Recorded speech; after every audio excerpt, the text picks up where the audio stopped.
Morgan, what are we talking about today?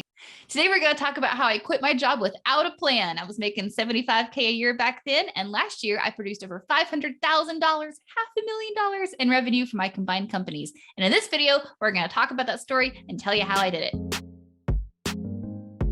I'm Morgan Overholt. I'm a six-figure freelancer and blogger. I'm also a freelancer and blogger. All right, so quick disclaimer, guys. If you're currently thinking about quitting your job without a plan, I would say don't come back and say like, I quit my job and after watching your video and now I am poor and broke and I'm living in a van down by the river and it's all your fault. This is not like me telling you all to go quit your jobs. This is just going to be a video about my personal story. And Alaina also quit her job, but she actually had a plan. So I think we'll break this down into two parts. Part one being don't stay in a toxic job, period. Part two, we'll kind of discuss our journey and how we left our jobs for a less traditional career path. I think it is so important not to stay in a super toxic or something that you at least feel is a toxic or negative situation for your entire life. I think jobs are very much like relationships. They're like, there's going to be some good and some bad in every single job that you have. And the grass may not be greener, but sometimes that grass on your side is really dead, like super dead. And it's not coming back. It's not going to be green. And in that case, you might want to consider taking a little peek over that fence to see if that grass, has a little more life in it than your grass. If you're stressed, if you're losing sleep, if you don't see your family, whatever the situation may be, life is too short to stay in a job. And I would also say I would recommend not doing what I did when quitting your job without a plan. I would recommend planning ahead. Alaina had more of a plan. When she quit her job, she did so more transitionally. And so we'll talk about that a little bit. And in Morgan's defense, like you did kind of sort of have a plan. I knew that my job was driving me completely insane. And a lot of y'all know what my job was. I never mentioned the employer by name when I talk about this stuff. My job was pretty public and it looked kind of glamorous in some weird ways. And, honestly, I thought it was my dream job. I really did. And there are aspects of it that I absolutely loved, like, actually being on the television. I love talking to people, as you can see, and I loved, selling stuff. And gosh, the employee discount was, but the stuff behind the scenes was really, really rough. My schedule was never the same from day to day. It was always completely random. It wasn't even the same from week to week. There were days where I would be expected to come into work at, 2:00 in the morning. There are days I had to be at work at 6:00 in the morning.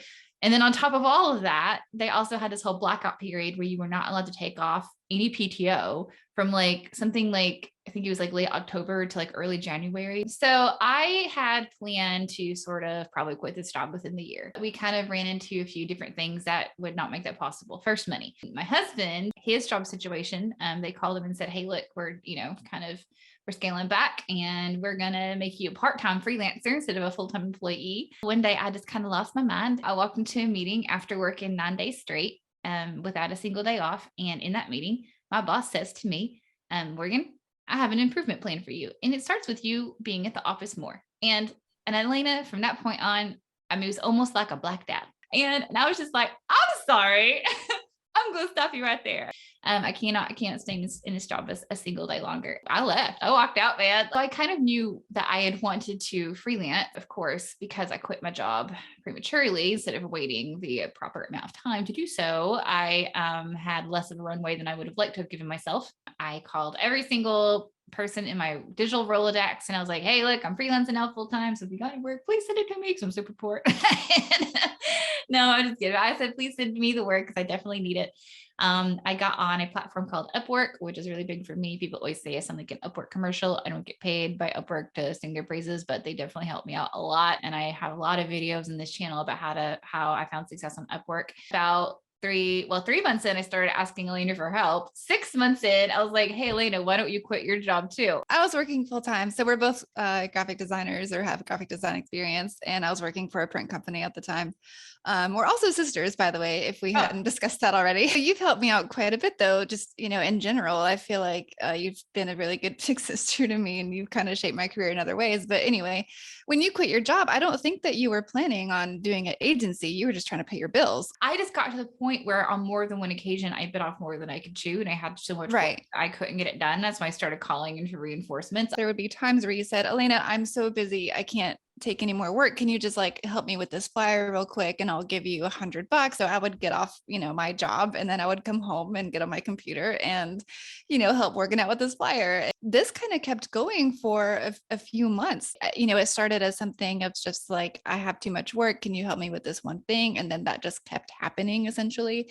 And then one day you approached me and said, "Hey, do you think your employer would let you go part-time?" So there for a few months of my transition, I would go to my first job, work 8 to 12 or 1 o'clock or so, and then take a lunch break and then work for you essentially until like from like 2 to 6 o'clock. Kudos to your employer, because I don't think a lot of employers would have done that. So major kudos to them. But I was not really in a toxic situation. I mean, there were parts about my job that I didn't really care for, probably just like anybody else. But at that time, I was making $33,000 a year. I was only a few years post college and working in a small town. And then it just kept getting busier and busier. So a few months after that, you came to me again and said, "Hey, why don't you just quit your job and I'll pay you $37,000 a year, $38,000 a year, something like that." Yes. I was scared, A, worried about not having enough work, and also B, worried that you were giving me a handout, or C, that it could change our relationship. I'm definitely the one that will like push and push and push and maybe not always organize myself really, really well. And so then we end up still with too much work. And then I'm like pushing Alaina to get it done on time. And then she'll, sometimes she's just like, "Oh my God, quit pushing me." So that's kind of probably the worst that we get as, but yeah, I would say even then we're like ducks water off our back. So then I walked into my employer once again and I said, "Hey, turns out I'm quitting. Sorry." But here we are. I mean, it worked out. And then like I kept getting raises. I mean, you raised me up faster than any employer that I'd ever had before that, because work was good. You were raising your rates. And so yeah, like for a long time, it was still today, really, you're my boss in a lot of ways. And so, but now like we've kind of transitioned yet again. And so now you're kind of like half my boss and half my partner, because we've ventured out into other things where we partnered on. But yeah, and that's the second part of all of this. Alaina and I basically got the freelancing, the entrepreneur bug. We got the entrepreneur bug after realizing, wait a minute, we can support ourselves. Like we don't need an employer.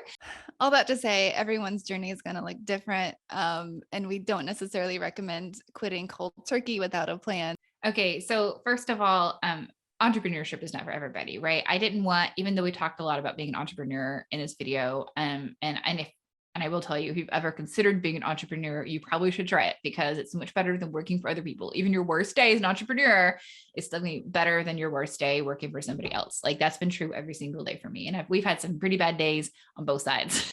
But I do want to say though, if you are in that toxic situation, kind of like I said at the start of this, especially in this current climate where you're in right now, here in 2022, where everybody's hiring, you've got staffing shortages everywhere. Like you could pretty much walk in and get almost any job you wanted. Second thing I would recommend is actually not doing what I did, and planning a little bit before you just quit your job. I do not recommend that you walk away with no plan and no savings. That's a terrible idea, probably in most people's situations, unless your actual like maybe health or something like that is at risk by staying. Most people, in fact, when I was doing the research for the article, full-length article, which I've written about and will link to in the description below, I found out that the average person, it only takes about 14 weeks to find another job once they quit their first job. So I would recommend having at least 14 weeks worth of savings. For people who cannot do that, do more like what Alaina did and do something more transitional. Now, again, it might take more work up front, right?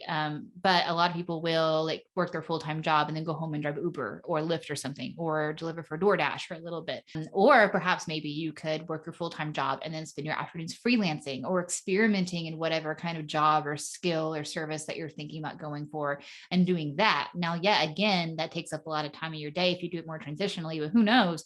You might start to make enough money to where you can scale back that full-time job, or save up enough money to quit, or heck, maybe even like decide that, hey, that's not for me at all. You know what? I do love my full-time job. Maybe that gives you some clarity. And again, I also understand that we're speaking as, fairly privileged, white women. So I who are childless and educated. And so I understand all of that, because after all of this at the end of the day is a great privilege to even be able to do those sorts of things. Would we be exponentially more difficult with children, or with an inability to earn the extra money. So I also say that, and my heart goes out to absolutely everybody here. And I realize it's much more difficult for some than others. Again, maybe just start applying for jobs right now while you still have a job, and see if you can't just get another offer out there, right? And that way you have no downtime, and that way you don't have to worry about savings or anything like that, but you're still just actively fishing. And again, if you say I have no time to fish, well, then use up like one day of PTO, or like use the weekends or whatever to apply for different stuff. We all will have at least one day off a month where we could do that, right?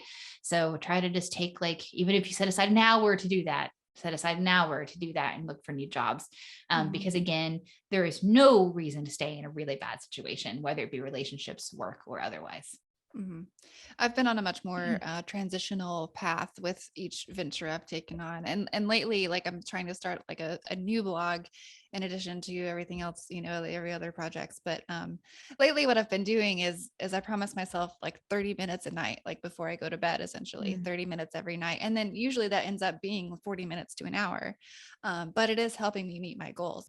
All right. So just to wrap all this up, I will say, trust us. Look, we've all been there. We've all been in a situation we don't want to be in. If you are thinking about quitting your job, or you have just quit your job, or you're starting out as an entrepreneur, or whatever stage you're in, just know that you're not alone. Like, so many of us have been in your shoes. We know it's completely scary. It's completely natural to have all those really scary thoughts. Reach out to your support group. Hey, reach out to us in the comments. We'll be here for you as well. So just know that you're not alone at the end of the day. And just also know that you deserve to come first. Always, you and your health and your family. All right. Thank you so much for watching. Today we're a little bit off topic. So thank you for sticking with us. Normally we talk about freelance and business and Upwork and all that stuff. And if you like that kind of stuff, make sure that you like and subscribe to this channel right here. All right. Like and subscribe. Also follow me on social. I handle this at Morgan O Media on Twitter, Facebook, and Instagram and TikTok. So we'll see you next time.